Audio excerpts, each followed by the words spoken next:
2020년 전 세계를 덮친 재앙.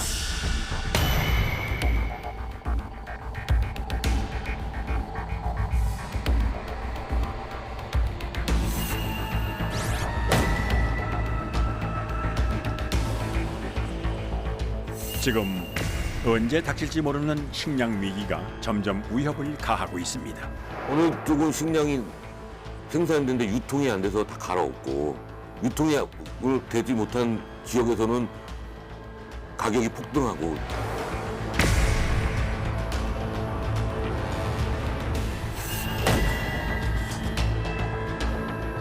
전쟁은 뭐 옛날부터 있어왔고 지금도 있고 뭐 앞으로도 그렇죠. 앞으로도 그런데 우리가 반드시 지켜야 하는 식량 주권. 과연 이 끝나지 않은 전쟁에서 벗어날 방법은 없는 걸까요? 그 해법을 모색해 봅니다.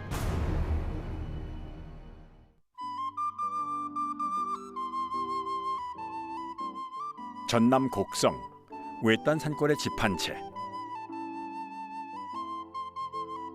변현단 씨는 이 산속 황토집을 6달 걸려 손수 지어냈습니다. 오늘도 어김없이 향한 곳은 집 뒤편의 밭인데요. 그런데 그녀의 밭은 조금 특별한 데가 있습니다. 한 달 반 정도 계속 장마가 있었잖아요. 언뜻 보면 잡초만 무성한 것 같지만요. 자세히 살펴보면 온갖 작물들이 제 모습 그대로 자라고 있습니다. 거창에서 수집한 거창 토종 가지예요. 이게 원래 이게 토종 가지는 이렇게 끼달아요. 그래서 일반적으로 쇳불 가지라고 하거든요. 쇳불처럼 생겼다는데 이 거창 가지는 이렇게 여기가 이렇게 뭉퉁거려져 있어요. 거창에 수집한 거, 요거는 순창에서 수집한 순창 가지. 그러니까 이게 지역마다 살짝 달라요. 얘는 이렇게 샤프하게 내렸고. 지역 따라 품종도 그 모양새도 다른데요. 가지뿐만이 아닙니다. 전국 각 지역의 토종 작물들이 이 밭에 모여 있는데요. 그 수가 무려 300여 종이나 됩니다. 작년에 심었던 쪽파. 지금 그대로 있네. 8월 말에 심어요, 이건. 이게 파란색 그 돼지파라고 해요, 토종. 쪽파가 다르죠. 여기. 아이고. 애써 다양한 작물을 키우는 건 그 씨앗, 토종 종자를 모으기 위해서입니다. 직업이 농부예요, 농부. 그러니까 남들이 말하는 농민이라고 그러죠. 풀 매는데 예초기만 사용하고 모든 걸 손으로 하고 뭐 퇴비나 뭐 이런 건 다 똥거름, 오줌거름 이런 걸로 집에서 순환되는 걸로 하면서 그 씨앗을 생산한다고 보시면 돼요. 씨앗을 생산한다니 정말 독특하죠. 이게 지금 토마토 씨앗 받으려고 이렇게 놓은 건데 이제 이렇게 물러졌을 때 씨앗 받는 거거든요. 오이도 이렇게 완전히 이렇게 물러져야 돼요. 맨 마지막에 냄새 엄청 나죠. 물러졌을 때 씨앗 받는 거거든요.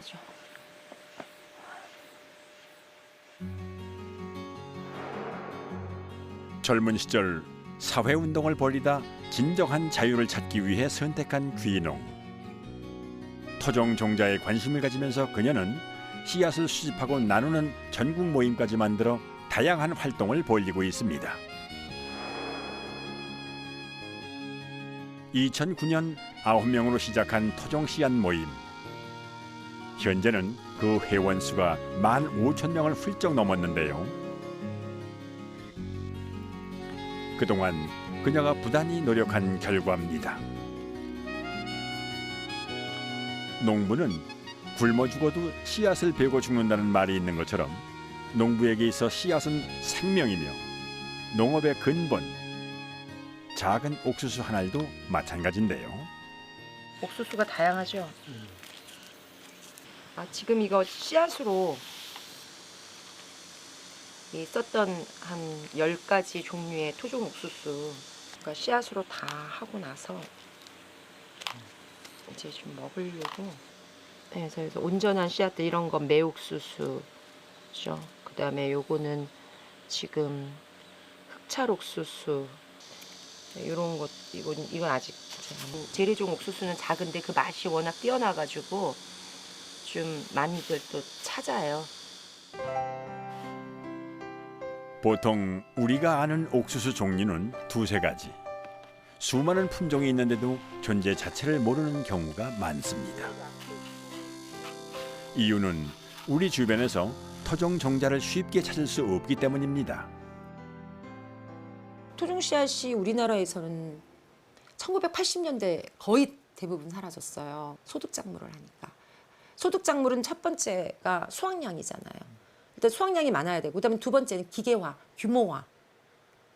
규모화에 알맞아야 되는 거예요. 그러다 보니까 당연히 토종 씨앗은 취급을 안 하게 되는 거죠.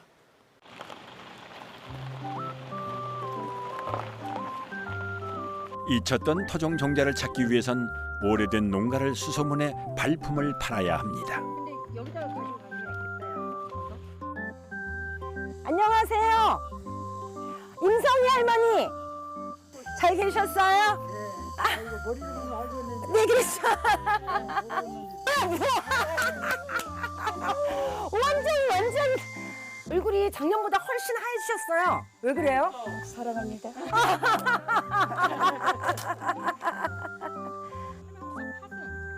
팥도 씨 팥은 어딨지? 어디 팥 저기로 가볼까? 그렇죠.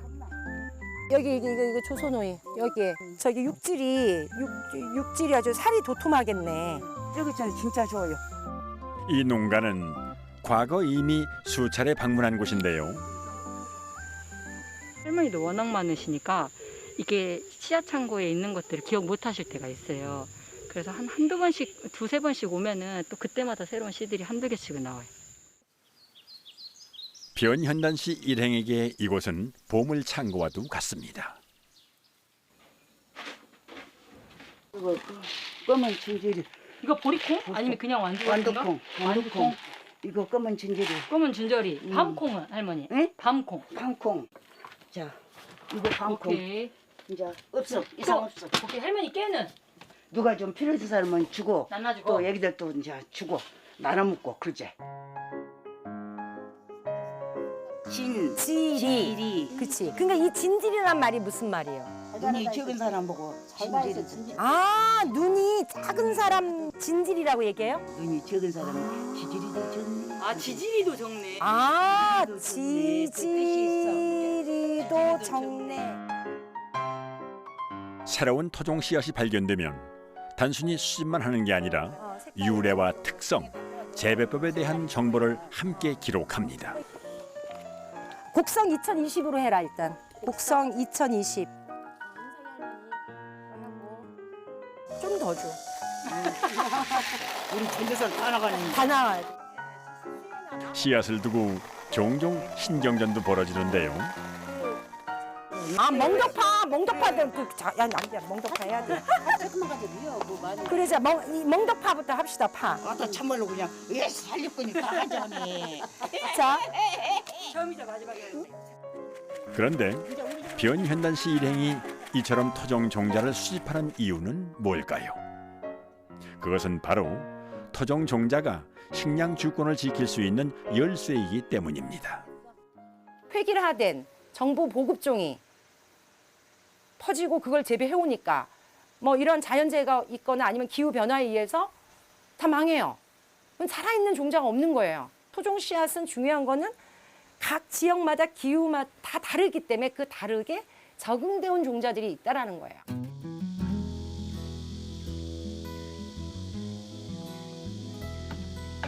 우리 땅에 알맞는 토종 종자에는 무한한 가능성이 내포되어 있습니다.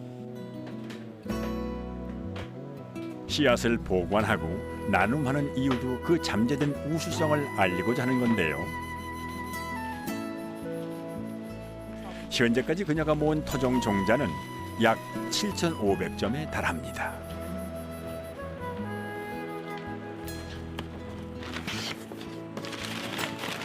거예요.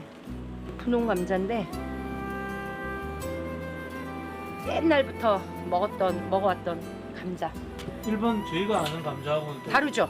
모양도 다르죠. 그다음에 색깔이 여기는 이제 이건 분홍색이고요. 분홍 색깔이죠. 이렇게. 자주색. 분홍 감자랑 자주 감자가 역대대로 내려온 거예요. 이거는 네, 판매를 했어요. 회원들한테만 해가지고 했더니 2시간 만에 500kg인가 2시간 만에 만져. 우리의 씨앗을 온전히 찾고 보존하고 우리의 몸은 우리 씨앗을 먹어야 된다라는 이런 것들. 신토부리에 대한 것은 근본이잖아요. 씨앗 수집을 하러 돌아다니잖아요.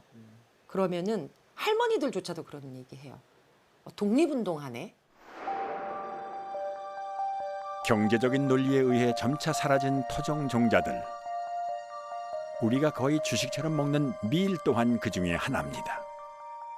지금 쌀 소비는 이제 거의 연착륙이 돼서 한 50kg, 60kg대 정도로 이제 연착륙이 돼서 이제 그 이상 많이 줄지도 않고 이제 이 정도 가는데 이 밀 소비량은 이제 좀 계속 늘어나고 있는 추세입니다. 아직까지도 계속 좀 늘어나고 있는 추세이기 때문에 아직까지는 경쟁력이 그렇게 충분히 많지는 않지만 이제 그런 걸 기대하고 이제 경쟁력을 키우고 있는 중이라고 보시면 되겠습니다.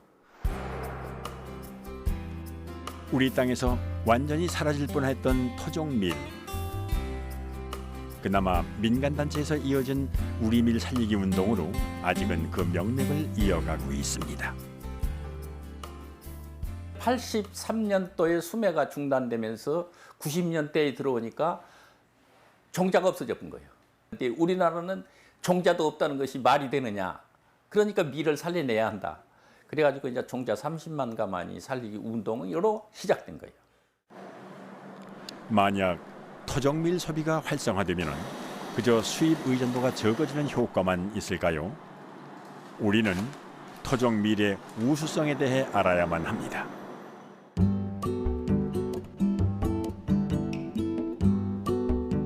전남 구례에 있는 시골 빵집.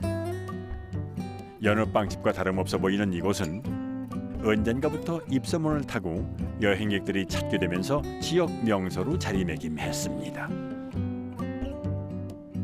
인기 비결은 역시 토종밀로 만든 빵입니다.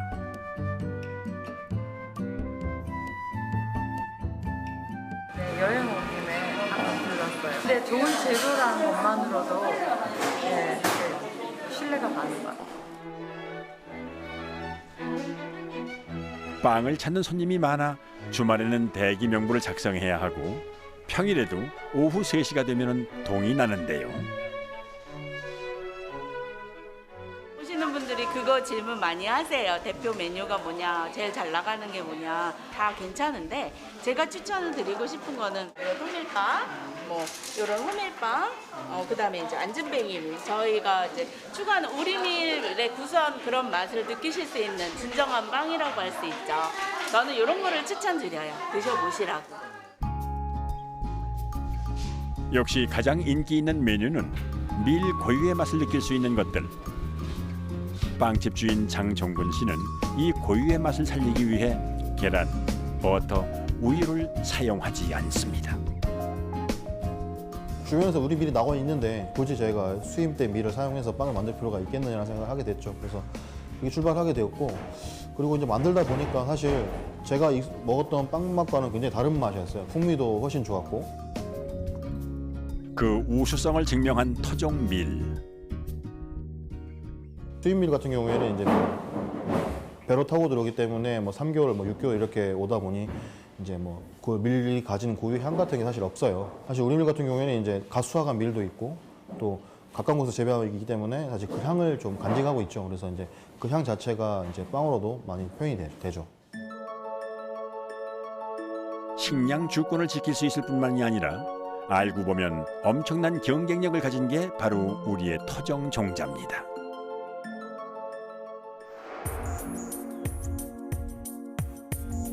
수입 농산물의 의존도가 높은 것은 미래에 더 큰 문제를 가져올 수 있습니다. 바로 지구 온난화 때문인데요. 지구 온난화로 빈번하게 발생하는 기상 이변. 가뭄, 태풍 등이 발생할 때마다 농작물은 피해를 입게 됩니다. 큰 기상이변이 생기면 생산량이 줄면서 곡물 가격이 폭등하는 결과를 가져오게 됩니다. 지금은 재배를 이렇게 하는데 큰 문제가 없더라도 앞으로 계속해서 이 지구의 온난화가 지속되고 하면은 경지 면적이 점차 줄어들게 될 것이고, 그렇다면은 우리도 외국에 긴급하게 이제 수입을 할 수밖에 없는 그런 상황이 올 수도 있을 것 같습니다. 문제는 이뿐만이 아닙니다. 갑작스럽게 찾아온 코로나19로 인해 국경이 폐쇄되고 식량 수입이 제한되기도 했는데요. 그렇다면 사람들은 식량 문제에 대해 어떤 생각을 하고 있을까요? 식량 문제는 따로 걱정해 본 적이 없는데. 글쎄요, 거기까지는 특별하게 뭐 생각해 보지는 않았어요, 깊게까지.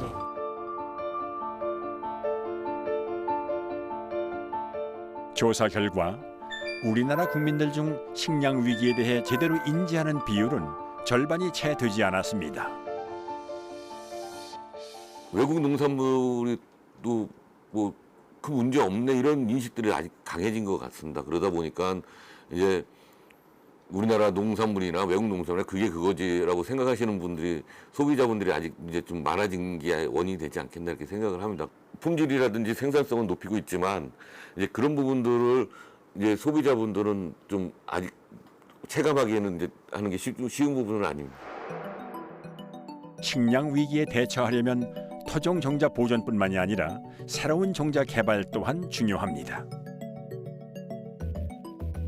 신품종은 재산권을 보유할 수 있어 그 경제적 가치도 어마어마한데요. 하지만 우리나라 종자 시장은 터무니없이 작은 게 지금의 현실. 세계 종자 시장은 최근 10년간 약 2배가량 성장했습니다. 반면 우리나라 종자 시장은 오랜 세월 제자리 걸음 상태입니다. 수입 종자가 많아지면서 우리 식탁이 외국 종자에 점령됐다는 말이 있을 정도입니다. IMF 때 이제 큰 우리나라 종자 기업들이 막 그 외국 기업에 팔려가고 그러면서 뭐 뿔뿔이 흩어지고 그런 과정을 거치면서 아주 그 규모 영세 업체들이 많습니다. 그래서 이거 가지고는 뭐 기술 개발도 힘들고 해외 진출도 힘들어서 이거 좀 더 규모화해야 되겠다. 외국 기업에 넘어간 우리 품종은 무려 2천여 개. 우리가 즐겨 먹는 청양고추, 금싸라기 참외, 토종무 등은 모두 로열티를 내고 사 먹는 것들입니다. 만약 해당 종자 회사에서 로열티를 더 내라고 한다면 우리는 따를 수밖에는 없는데요. 한 조사에 의하면 해외로 빠져나간 종자 로열티는 1,500억 원이 넘습니다. 과거 뼈아픈 고통을 바탕으로 현재 민간업체와 기관은 종자 개발에 박차를 가하고 있습니다. 순도검정이라는 부분입니다. 그러니까 수출을 해야 되는 작물에 다른 품종이나 다른 이물질 또는 다른 이종 종자, 다른 품종이 섞여 있지 않는가를 확인하는 방법이고요. 토종 종자 회사들이 점차 부활하고 있다는 소식도 종종 들려오는데요. 종자 산업을 한편으로는 이제 반도체, 농업의 반도체 산업이라고 이렇게 일컬는데, 또 파프리카라든가 뭐 토마토의 경우는 종자 1g이 실제 금 1g보다 더 비싸게 팔리고 있는 게 현실입니다. 기업은 또 기업 나름대로 이 부분들에서 기업 자체의 이득을 위해서 지금 치열하게 전쟁을 치르고 있죠. 최근 우리나라에서 개발한 딸기와 파프리카로 인해 종자 개발의 경제적 효과에 대한 관심은 날로 커가고 있습니다.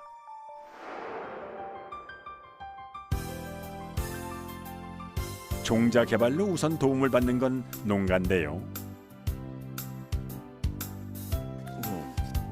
경북 예천에서는 올해 2번째로 신품종 사과 피크닉이 출하됐습니다.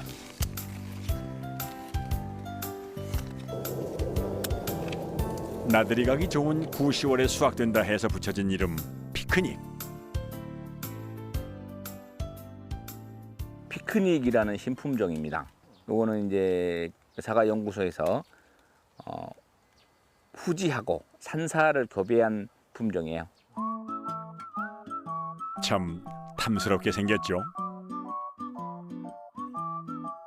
사과가 왜 이렇게 적냐, 아니면 사과가 왜 색이 덜 들었냐, 그렇게 이제 크레임 거는 손님분들은 하나도 없어요. 평균 무게 220g, 한 손에 잡히는 작은 크기로 개발됐습니다. 부사 크기하고 비교를 하시면 요거는 지금 수확이 지금 한 40일 남았어요. 40일 남은 거고, 요거는 지금 수확할 시기고, 이제 크기를 보시면 이렇습니다.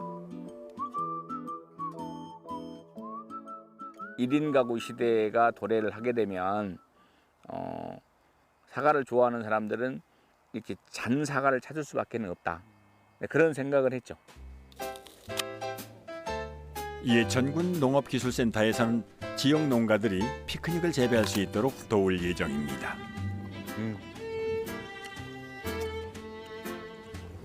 입에 들어가기 전에 향이 벌써 닭이 나긴 하잖아, 그죠? 아삭하고 식감도 그렇고 당도도 그렇고 산미도 그렇고 향도 그렇고요. 먹어본 사람들이 다들 뭐 그렇게 말씀을 하시죠. 개발된 지 얼마 안 됐지만 많은 이들에게 맛을 호평받고 있는 피크닉. 실제 당도는 어느 정도일까요? 평균 사과 당도보다 높은 수준인데요. 지금 부사는 달기만 해서 자기는 입맛에 안 맞았는데, 이 사과는 진짜 당도도 있고 산도도 있어서 진짜 옛날 사과 맛이다 하는 분들이 꽤 많아요. 피크닉은 기존의 수입 품종보다 높은 가격으로 팔리며 농가의 희망이 되고 있습니다. 어차피 먹고 살려고 그러니까 농사를 짓는 부분인데, 남들 예를 들어서 뭐 키로당 2,000원 받을 거 나는 이렇게 노동력을 들여서 4,000원, 5,000원 받는다라고 하면 안 할 수가 없겠죠. 그래도 아직은 외국 품종이 80% 이상 점유하고 있는 사과 시장. 이제 일정 기준 이상 되는 것만 선발을 해가지고 다시 묘목을 만들어서 이제 농가하고 똑같은 조건에서 키우는 토장입니다. 사과 연구소에서는 매해 4,000개의 사과 묘목을 심고 계속 단계별로 우수한 것들을 추려냅니다. 신품종 개발이란 쉬운 일이 아닌데요.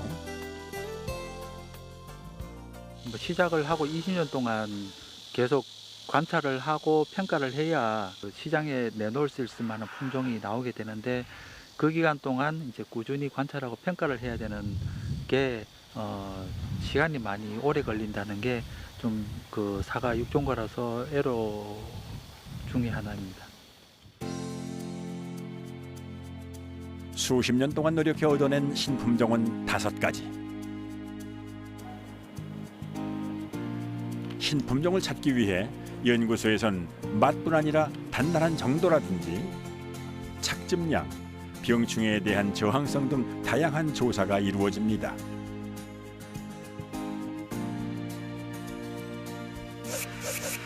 이 까다로운 기준을 모두 합격해야만 신품종으로 인정받을 수 있습니다.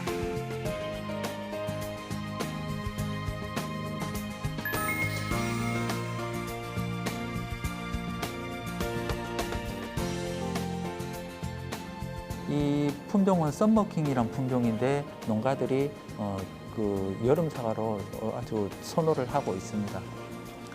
그 다음은 루비에스란 품종은 급식용 품종으로 일본 품종 알프소 또메를 대체를 한 품종입니다. 근데 제가 만든 품종이 다 자식 같고 좋고요. 조물주가 아닌다 하면서는 상당한 시행착오를 겪어야 되기 때문에 계속 시도를 하고 있습니다. 이 신품종들은 언젠가 해외에 로열티를 받고 팔리며 국가 경제에도 도움을 줄 겁니다. 우리의 가장 중요한 식량 자원 벼. 그만큼 가장 많이 개량되고 대량 생산을 위해 단일 품종화됐습니다. 벼가 모양들이 다 다르죠. 이게 벼 육종 하는 그런 포장입니다. 국립식량과학원에선 다양한 벼 품종의 병충해 저항성에 대해 연구를 하고 있습니다. 파이브 이렇게 하는데 그 사이에 3하고 4 사이에 3A. 그래서 확산이 많이 됐네. 이쪽은 저항성 있는 것들이 별로 없어가지고 발생이 있거든요. 근데 그 뒤로는 발생이 좀 그게 많지는 많이 않은데. 줄어들었어요. 저항성 품종이 너무 많아가지고 벼 흰잎마른병이라고 세균성 병이 있는데 그 병에 대해서 저항성 계통들을 찾는 육종 포장입니다. 흰잎 마른병은 여름철 자주 생기는 병충해. 문제는 이 병충해에 취약한 벼들이 우리나라에서 제일 많이 재배되는 품종이란 겁니다. 단일 품종만 기르는 것이 왜 위험한지 알 수 있는 단적인 예입니다.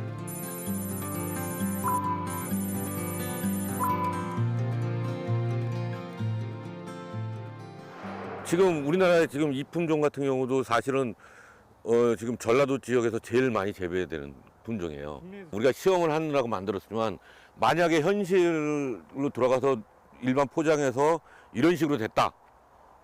이런 식으로 모양이 나왔다. 그러면 큰일 납니다. 우리가 방제를 못하고 제대로 대처를 못했다. 그러고 하면 30~40%가 떨어지는 거죠. 다양한 품종이 재배된다면 피해가 덜하겠지만 현실은 그렇지 못한 상황입니다. 신동진벼 아까 뭐 재배 면적 1위라고 했는데 신동진벼가 1999년도에 개발됐는데 지금 한 20년이 됐거든요. 새로운 병원균이 나타난 거나 했을 때 저희가 대처를 할 수가 없거든요. 병이 이미 걸리고 나면은 이 육종을 한 품종 개발하는데 최소 10년 이상 걸리거든요. 어떻게든 다양성을 확보해야 식량 안보의 대비책을 강구할 수 있는데요. 농업유전자원센터의 재배 공간. 이 넓은 밭을 차지하고 있는 건 다양한 종류의 가지입니다. 국내 수집이 있고 국외 수집이 있고요. 쉽게 말해서 다른 종류로 700개의 가지가 심어져 있고 그것들을 증식을 하고 특성 조사를 하고 있다고 생각하시면 됩니다.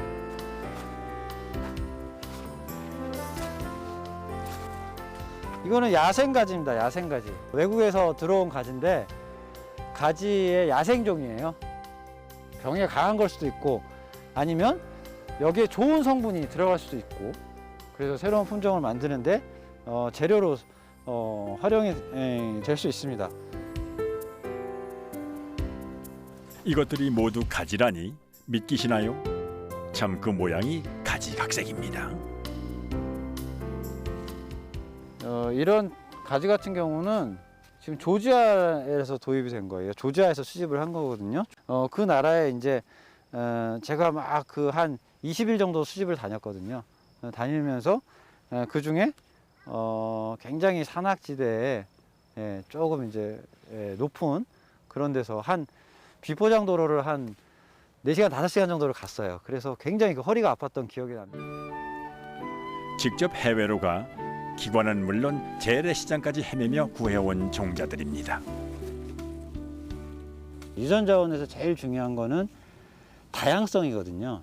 이 다양한 종자들이 하나하나가 어떤 거에 강하고 어떤 게 좋을지는 모르기 때문에 다양한 것들을 보존하는 것이 유전 자원의 보존에선 가장 중요한 것입니다.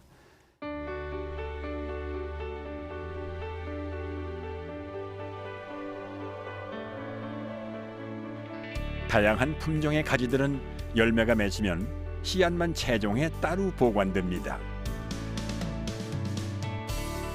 보존할 가치가 있다고 판단되는 종자엔 국가 번호를 부여하고 그것을 데이터화시켜 일반인에게 정보를 공개하는데요. 종자를 연구하거나 육종을 원하는 이들에게 씨앗을 분양해 주는 겁니다. 농업유전자원센터 내부엔 다양한 국내외 종자 약 50만 점이 보관돼 있습니다. 장기 저장고와 초저온 보존실 등 종자의 형태와 활용도에 따라 분류해서 관리가 되는데요. 활용 빈도가 높은 종자는 이 중기 저장고에 보존합니다. 중기 저장고는 유전적 변이를 막을 수 있도록 영상 4도, 습도 40%를 항상 유지하고 있습니다. 하지만 이렇게 엄격하게 관리를 해도 종자의 보존 기간은 30년 정도. 생명을 담은 씨앗은 유한하기 때문에 센터에서는 이 종자들을 여러 지역에 중복 보존하고 있습니다. 옛날 조선시대 때 4개 사고의 우리의 실록을 보관하듯이 유전자원도 수원과 전주 센터의 저장고에 중복 보존을 하고, 국제적으로는 이 뒤에 그림에서 보이는 노르웨이 스발바르에 우리의 소중한 토종 유전자원을 보관하기로 약속을 하였습니다. 2008년 세워진 국제종자 저장고. 세계 곳곳에서 수집한 100여만 개의 씨앗이 이곳에 영구 보존되어 있는데요. 가장 자연적인 동토에 위치한 저장고이고요. 노아의 방주와 같이 그 인류가 멸망을 해도 씨앗 한 토리를 남길 수 있는 그런 목적으로 그 국제종자 저장고는 설립이 되었다고 들었습니다. 전 세계에서 매년 사라지는 종자는 약 3만여 종. 토종 종자를 보존하려는 노력들이 있지만 우리나라에서도 매년 200여 종의 종자가 사라지고 있습니다. 농업의 근본이자 희망인 종자를 우리는 어떻게든 지켜내야 하는데요. 그래서 농업유전자원센터에서는 우리나라 토종자원 약 2만 3천 자원을 노르웨이에 있는 국제저장고에 보존하기로 했습니다.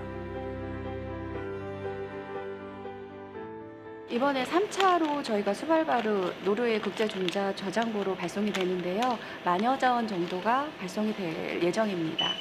네, 박스로는 18박스 정도가 발송될 예정입니다. 한 박스에 보통 500개에서 1000개 정도가 들어가는데요. 작물마다 다르기 때문에 소립종자인 벼나 보리종자는 1000개 정도가 들어가고요. 대립종자인 강낭콩이나 콩은 500개에서 600개 정도가 들어갑니다. 지구 반대편 어딘가에 우리의 씨앗이 안전하게 지켜지고 있다는 것. 뭔가 마음이 놓이는 기분입니다.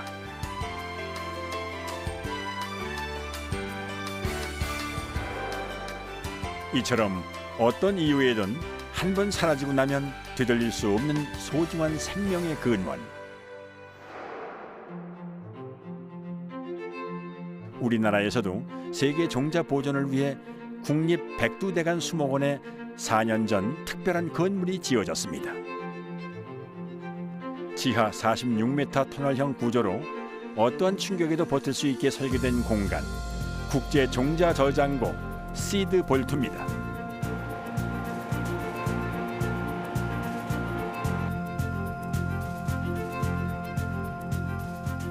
종자를 안전하게 보존하기 위해 영하 20도를 항시 유지하고 있는데요.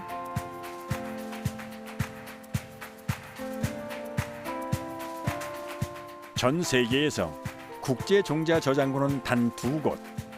노르웨이에 있는 저장고의 경우 농작물 위주의 종자를 저장한다면 우리나라 시드볼트에서는 기후 변화로 생존을 위협받는 야생 식물들의 종자들을 보존하고 있습니다.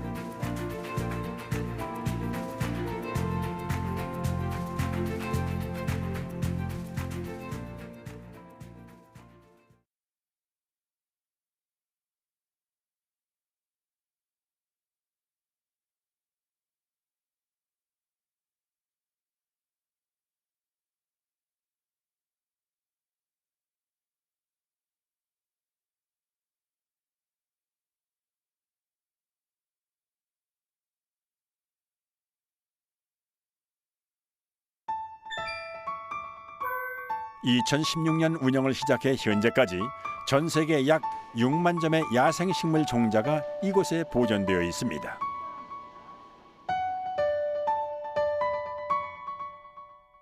시드볼트는 인류 생존의 열쇠라고 말씀을 자신 있게 드릴 수가 있는데, 외국에는 시설이나 여건 같은 게 조금 어려워서 종자를 수집하거나 저장하고 미래에 대비하는 게 좀 어려움을 겪는 국가들이 많은데, 이 종자가 멸종이 됐거나 아니면 그 나라에서 큰 산사태 같은 것들이 났을 때 다시 필요하다라고 보여졌을 때 우리가 다시 무료로 다시 보내주는 시스템을 운영 중이거든요.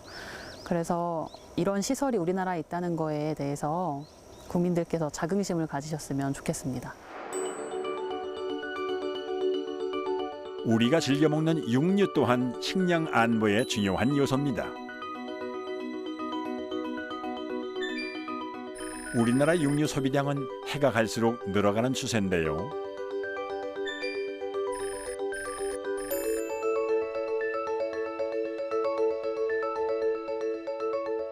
과연 육류 자급률을 높이기 위해선 어떤 방법이 있을까요?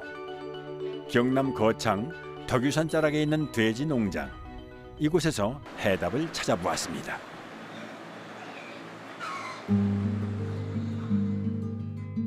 푹신한 왕겨와 짚이 깔린 공간. 돼지들이 여유로운 한때를 보냅니다. 이 농장은 우리나라 최초로 동물 복지 인정을 받은 곳인데요.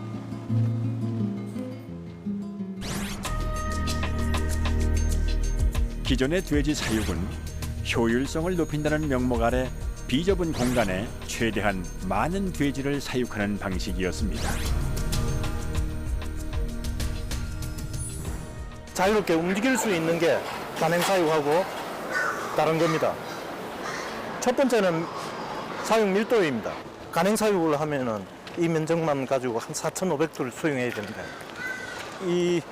이런 형태로 하면은 2,500두가 충분한 면적을 제공해 줄 때 잠자리와 화장실을 구분하는 거예요.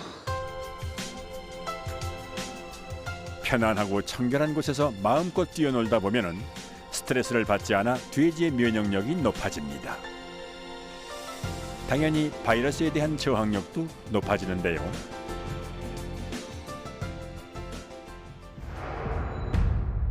실제로 매년 반복되는 돼지 열병. 다수의 전문가들은 밀집 사육을 그 근본적인 원인으로 꼽고 있습니다. 경제 논리로 볼 때는 수요와 공급의 법칙입니다. 고기 1kg를 생산하는데 들어가는 사료 양입니다. 근데 우리나라 평균이 한 3.5kg 정도 필요합니다. 돼지 고기 1kg를 생산하는데 효율성이 좋은 농장은 2.8kg, 2.6kg도 떨어집니다. 저희 농장도 3.0으로 떨어졌는데, 밑으로 떨어졌는데 돼지가 스트레스를 덜 받으면 적게 먹고도 고기가 1kg 생산되는 거하고 똑같습니다. 이제 동물복지에서 이제 제일 힘든 부분이 임신한 모돈입니다. 김문조 대표가 가장 신경 쓰는 공간. 임신한 돼지들이 생활하는 모던 축사입니다.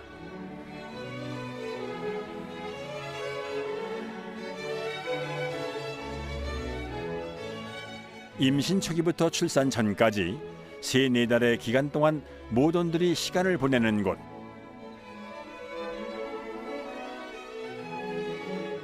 절대적인 안정을 취한 녀석들은 표정부터 편안합니다.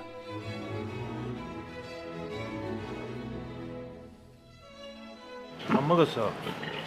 응? 왜? 저는 보세요.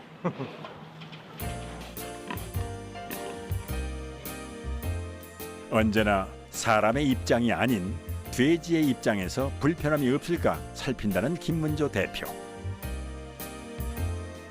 돼지들이 자유롭게 사료를 먹을 수 있도록 사료 급여기까지 개발했습니다. 언제든지 이 귀에 RF 파일을 장착하고 있어요. 그러면 저기 리더기가 개체를 인식해요. 아이스 그렇고 엉덩이를 갖고 통 숨기면 문이 열리니까 먹고 싶을 때 들어가면 그 개체에 할당된 양만 나옵니다.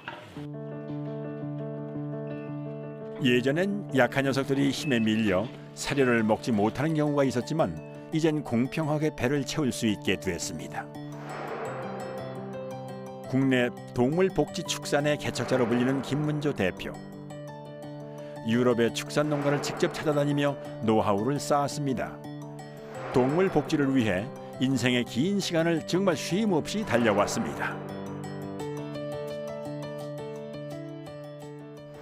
누가 시켜서 했으면 안 했을 겁니다. 근데 도전해보고 싶다는 거. 유럽이 하면은 한국도 할 수 있다. 해보고 싶다. 그러니까 아마 지금 다시 하라고 하면 못 하겠지만은 해보고 싶어서 본인이 원해서 했기 때문에 경제 논리도 다 뛰어넘었던 것 같아요. 동물에 대한 애정이 없으면 좀처럼 할 수 없는 노력이었는데요. 지금의 농장은 그의 땀과 열정이 이루어낸 결실입니다. 다 먹었어요. 너는 막 살이 쪘네. 살이 쪘어.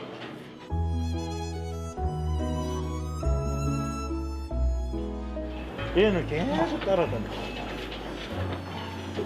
너는 국순이.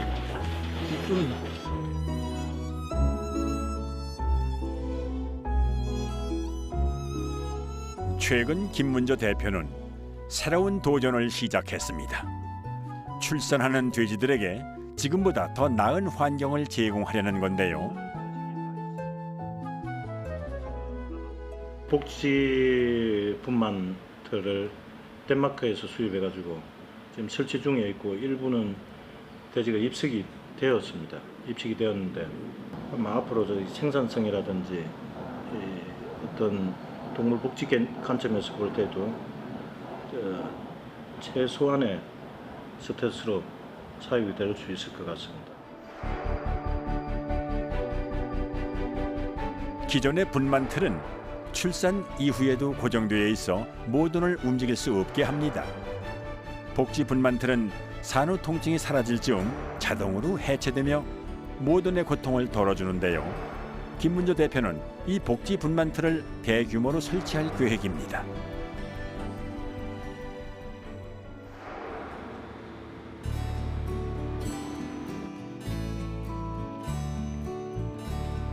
이제 공사는 막바지 상태. 이미 출산을 앞둔 돼지들이 복지 분만틀에 들어가 있습니다. 그런데 아직 완성 전이다 보니 예상치 않은 문제가 생겼습니다.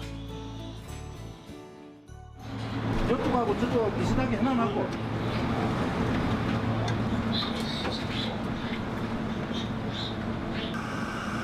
갑자기 찾아온 늦더위. 냉방장치가 아직 마련되지 않아 돼지들이 불편해하는 건데요. 게다가 한 마리는 출산 직전. 조금이라도 스트레스를 덜어주기 위해 그가 안간힘을 씁니다.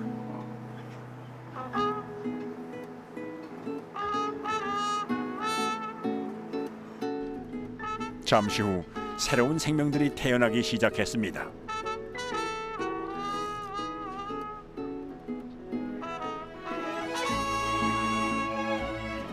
김문조 대표의 마음도 바빠지는데요. 돼지의 경우 땀샘이 없어 체온 조절이 어렵습니다. 때문에 새끼 돼지가 태어나면 양수를 닦아내 체온을 유지할 수 있도록 도와야 합니다.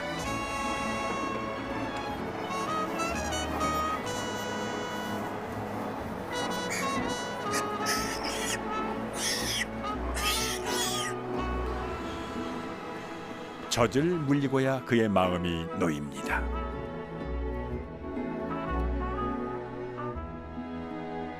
새끼 낳을 때마다 느끼는 게 생동감입니다. 야, 어떤 저 조물주가 이렇게 완벽하게 만들어난 저기 생명체가 태어나는 과정에 매번 건강하게 태어나 주는 것만 해도 고마운 일이죠.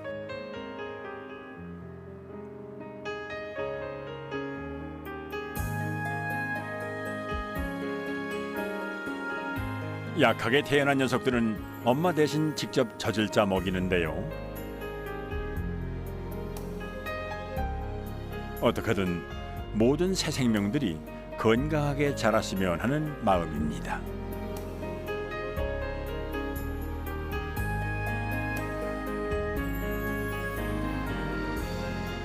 이날 태어난 새끼 돼지들은 모두 20마리.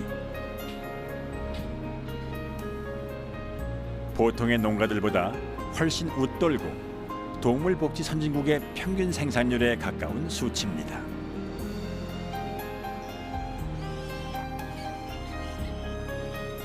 식량 안보 차원에서 동물 복지는 사료 소비가 적어 운영비를 줄일 수 있고 생산량을 높일 수 있습니다.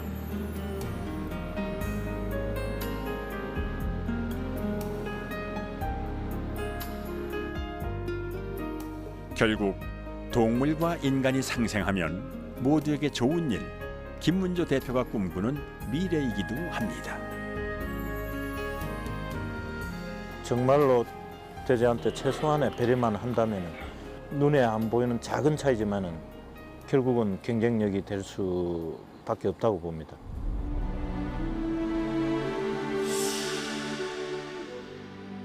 문제가 생겼을 때는 이미 늦을 수밖에는 없습니다. 생명과 직결되는 식량 주권은 우리가 앞으로 반드시 풀어내야 할 숙제입니다.